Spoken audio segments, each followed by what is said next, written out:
Sa panahon ngayon, bahagi na ng buhay ng kabataan ang smartphones at gadgets. Pero kailan nagiging problema ang paggamit nito? Kapag sobra na ang paggamit, maaaring maapektuhan ang tulog, pag-aaral, relasyon sa pamilya, at emosyon. Ang simpleng frustration ay maaaring mauwi sa galit at aggressive behavior. Hindi masama ang teknolohiya. Ang mahalaga ay matutong gumamit nito ng may limitasyon at responsibilidad.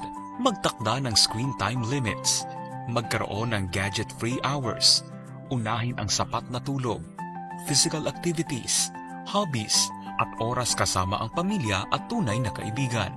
Para sa mga magulang at guro, mahalaga ang pakikinig at pag-unawa. Huwag agad manghusga, kaibiganin, gabayan, at kausapin ang kabataan. Ang tunay na solusyon ay hindi ang tuluyang paglayo sa teknolohiya, kundi ang pagkakaroon ng balanse. Alagaan ang isip, palakasin ang relasyon, at gabayan ang kabataan tungo sa mas malusog na kinabukasan.